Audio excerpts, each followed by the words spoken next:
Tiger cricket ইতিহাসের সবচেয়ে দুষ্টু চরিত্র কে? সাকিব আল হাসানই তো। একই সাথে তিনি সফলতম আর সবচেয়ে ডিসিপ্লিন ক্যারেক্টার, সেটা নিয়েও বিতর্কের অবকাশ নেই। সৃষ্টিকর্তার কাছে কৃতজ্ঞতা জানানো এই ব্যক্তির মুখায়বব না দেখেও বলে দিতে পারবেন নামটা তার মুশফিকুর রহিম। ছবির গল্পটা আরেকটু ওয়াইড অ্যাঙ্গেল লেন্সে দেখা যাক। যে গল্পের শুরু শ্রীলঙ্কার গলে 2013, তার পরের দুটো মিরপুরে 2018 আর 2020। মুশফিকুর রহিমের গুনে গুনে 3টা ডাবল সেঞ্চুরি, এমন কিছু করতে পারেনি বাংলাদেশের আর কেউ।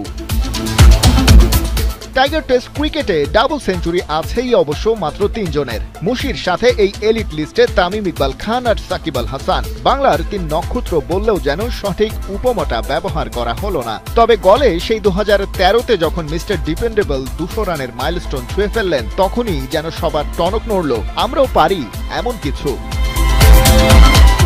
তারপর দুটো ডাবলস দিয়ে যেন সবাইকে ছাড়িয়ে যাওয়ার পণ করেছেন মুশি। এই মিরপুরের মাঠে তার টেস্ট ইনিংসের সংখ্যা 51।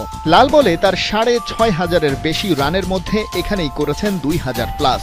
যদিও হোম অফ ক্রিকেটের উইকেটে রান না ওঠার বদনাম বরাবরই। 13 সেঞ্চুরির মধ্যে মুশি শেরে বাংলায় করেছেন 5টা। ঈর্ষণীয় 46 গড়ে 1.5 যুগের বেশি সময় ধরে তুলেছেন তিনি।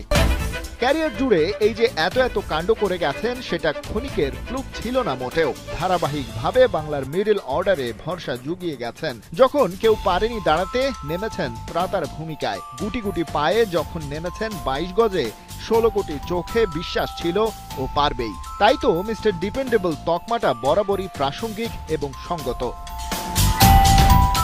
সাদা পোশাকে লাল বলে এই যে রাজত্ব করে গেছেন প্রতিটা দিন, স্রেফ সাকিব, তামিম, রিয়াদ, মাশরাফিদের সমসাময়িক ছিলেন বলেই হয়তো লাইমলাইটটা হয়েছে নড়বড়ে। তবে মুশফিকের ফোকাস তাতে নড়েনি কখনোই। মিরপুরে বাংলাদেশের হোম অফ ক্রিকেটে সেই লেজেন্ডারি মুশির 100তম টেস্ট। তার কীর্তি মাপার স্কেল হয়তো নেই, তবে স্বীকৃতি তো চাওয়া যেতেই পারে। এই মিরপুরের একটা স্ট্যান্ড তো হতেই পারে দেশের সর্বোচ্চ ডাবল সেঞ্চুরিয়ানের নামে।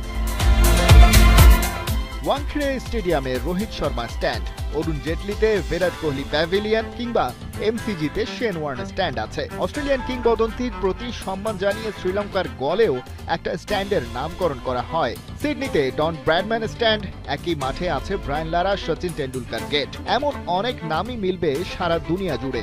কোনো লিজেন্ডের স্মরণে পুরো স্টেডিয়ামের নামকরণও ক্রিকেট দুনিয়ায় বিরল ঘটনা নয় মোটেও। তাই 100তম টেস্টের এই বেলায় যারা মুশফিক ভক্ত আছেন, যারা জানেন এবং মানেন, তাকে সেই মিস্টার ডিপেন্ডেবল হিসেবেই দাবিটা তুলতেই পারেন। একটা মুশফিকুর রহিম স্ট্যান্ড হোক প্রাণের হোম অফ ক্রিকেট মিরপুর স্টেডিয়ামে।